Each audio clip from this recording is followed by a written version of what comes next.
ये आकाशवाणी रायपुर है। छत्तीसगढ़ी समाचार बुलेटिन के संग किरण वर्मा के जय जोहार। अब सुनाओ आज के प्रमुख समाचार।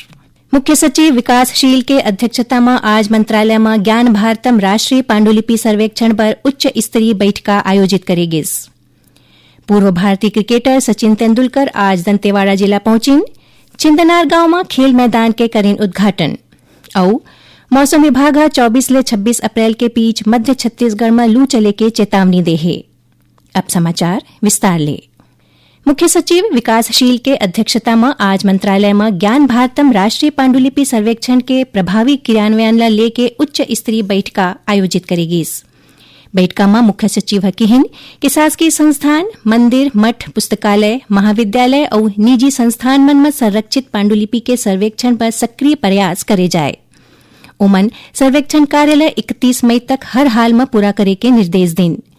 मुख्य सचिव कहिन कि जिला में उपलब्ध पांडुलिपि के पहचान, दस्तावेजीकरण, डिजिटलीकरण और संरक्षण ला प्राथमिकता दी जाए।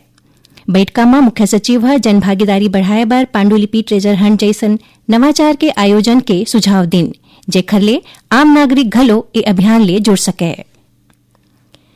जम्मू कश्मीर के पहलगाम में हुए आतंकी हमला के आज पहली बरसी है। पाछू साल यही दिन पहलगाम में आतंकवादी मन 26 निर्दोष लोगन मन के हत्या कर दे रहीन। एमा ज्यादातर मनखे पर्यटक रहीन। दुनिया भर के सरकार और नेता मन ए हमला के कड़ा निंदा करे रहीन। पहलगाम आतंकी हमला के जवाब में भारतीय सशस्त्र बल पाछू साल 6 और 7 मई के रात के ऑपरेशन सिंदूर शुरू करिन।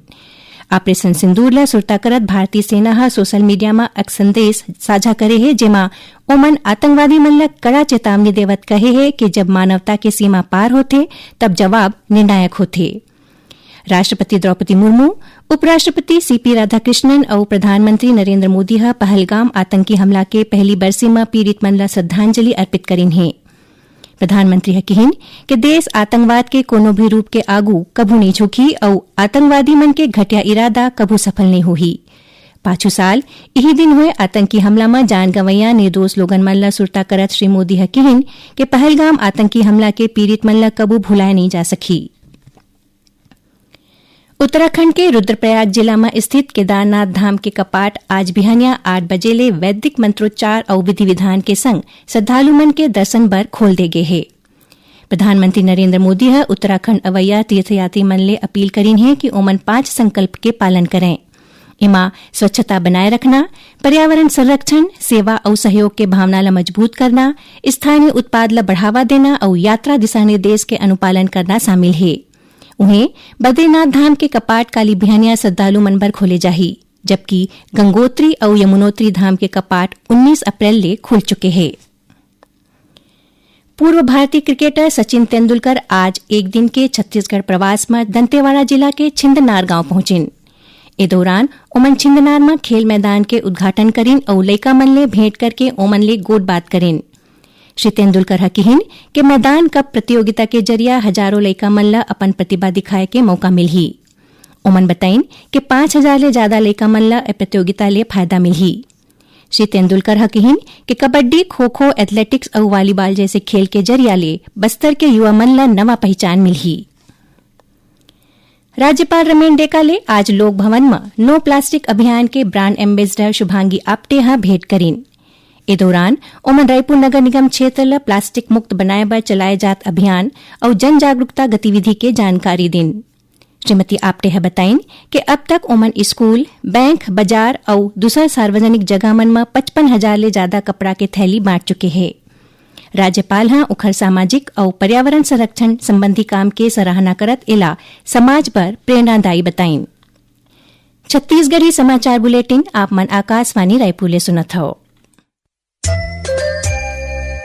छत्तीसगढ़ के खबर ले है आपकी वास्ता और खबर के विश्वसनीयता ले है हमार वास्ता।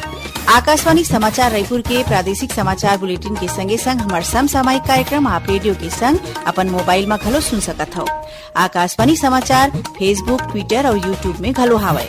हमार फेसबुक पेज हरे Chhattisgarh news on AIR, Twitter handle CGAIR news और हमार यूट्यूब चैनल हरे छत्तीसगढ़ AIR न्यूज।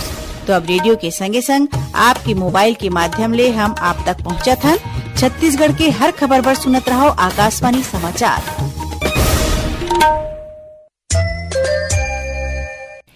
अब आगू बढ़बो माचे समाचार कुती।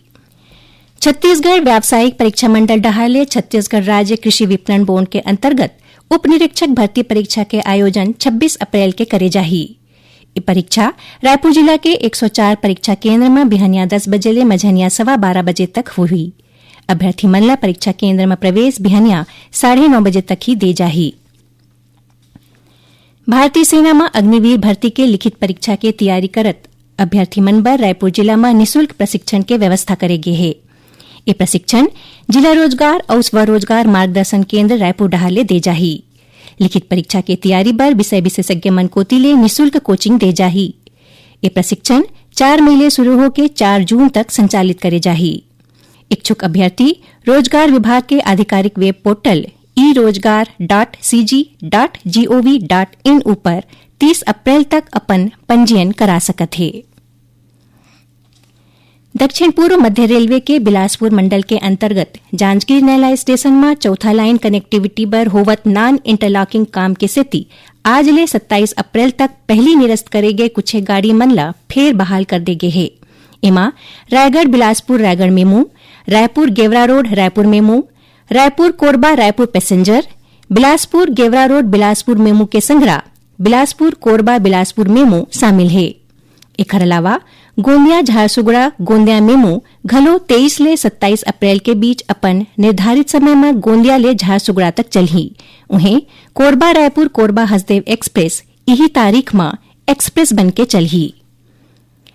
दंतेवाड़ा में रेल लाइन दोहरीकरण काम के चलत किरंदुल विशाखापट्टनम पैसेंजर ट्रेन काली 23 अप्रैल ले 14 मई तक एक दिन के आड़ में चलाए जाही। इस दौरान 23, 25, 27 और 29 अप्रैल के दंतेवाड़ा किरंदुल के बीच पैसेंजर ट्रेन के सुविधा प्रभावित रही। फिर नाइट एक्सप्रेस के संचालन सामान्य रही और यह नियमित रूप ले चलही। लगभग 42 किलोमीटर में दोहरीकरण के काम चालू है, जेमाले अधिकांश काम पूरा हो चुके हैं। रायपुर बिलासपुर रद्दा में झाल गांव के तीर सोमवार के रतिहा कुछ अज्ञात मन के डहाले चलत गाड़ी में पथराबाजी करेगिस। एक घटना में एक वाहन चालक के मौत हो गए जबकि 4 दूसर मन के गंभीर रूप ले घायल हो गए हैं।